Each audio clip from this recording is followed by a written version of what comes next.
So this happened earlier today. Facebook decided all of a sudden to take down the Facebook page for the Gaza Ministry of Health. This is from Electronic Intifada. Sadistic Facebook shuts down Gaza Health Ministry page. Yeah, that ain't no joke, man. That ain't no joke. You think they have limits to how much they make people suffer? No. Khan Yunis, I reported on Khan Yunis a few days ago when they were bombing it. They've been bombing Gaza for 10 days in a row. This statement on Twitter from Ali Abu Nima. Does Facebook human rights officer Ian Levine think it's acceptable for the company to censor the page of Gaza's health ministry, a vital source of public health information for an extremely vulnerable population in the middle of a worsening pandemic? Why on earth would you do such a thing? The reason that they gave for this, Dr. Ashraf Al-Qadra, the health ministry spokesperson, confirmed to the Electronic Intifada that Facebook shut the page down about 10 days ago. This is the third time Facebook has shut down the ministry's page. The third time.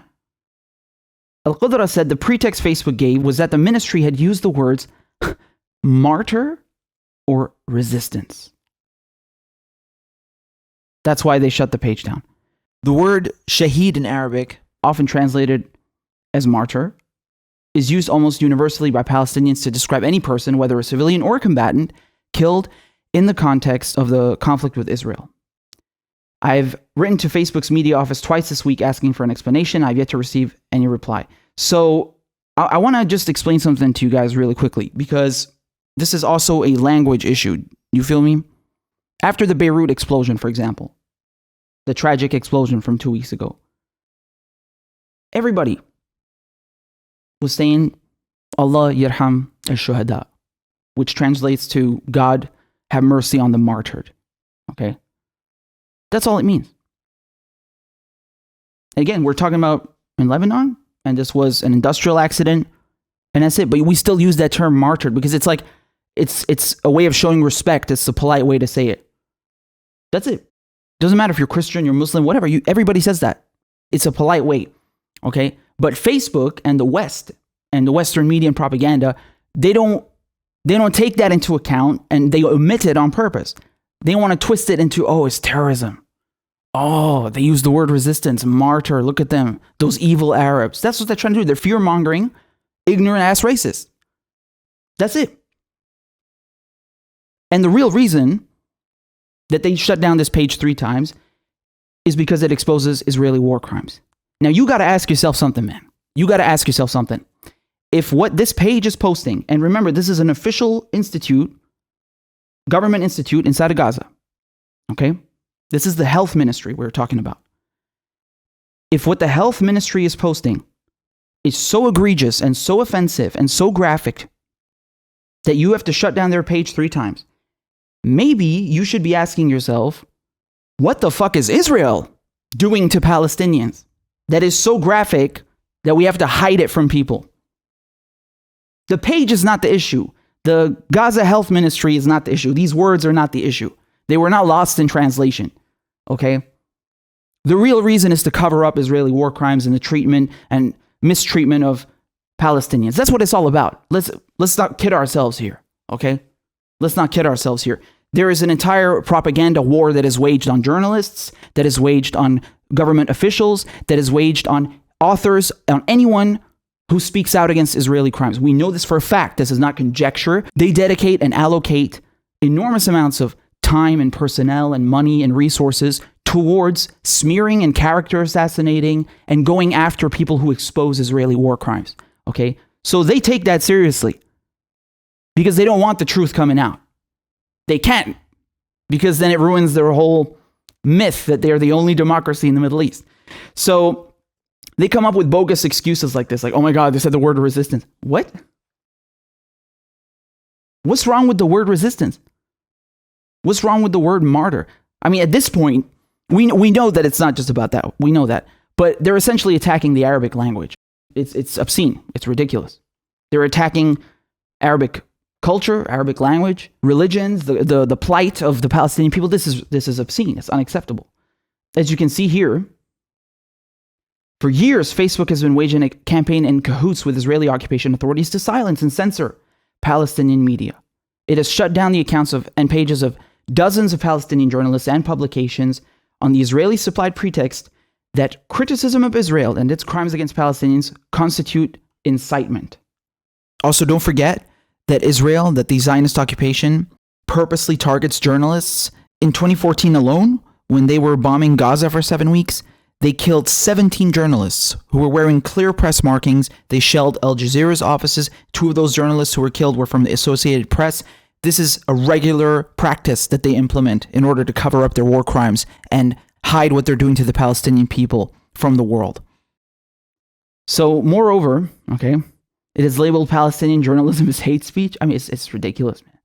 So here's the update. After the Electronic Intifada reported on the removal of the Gaza Health Ministry's page, Facebook restored it.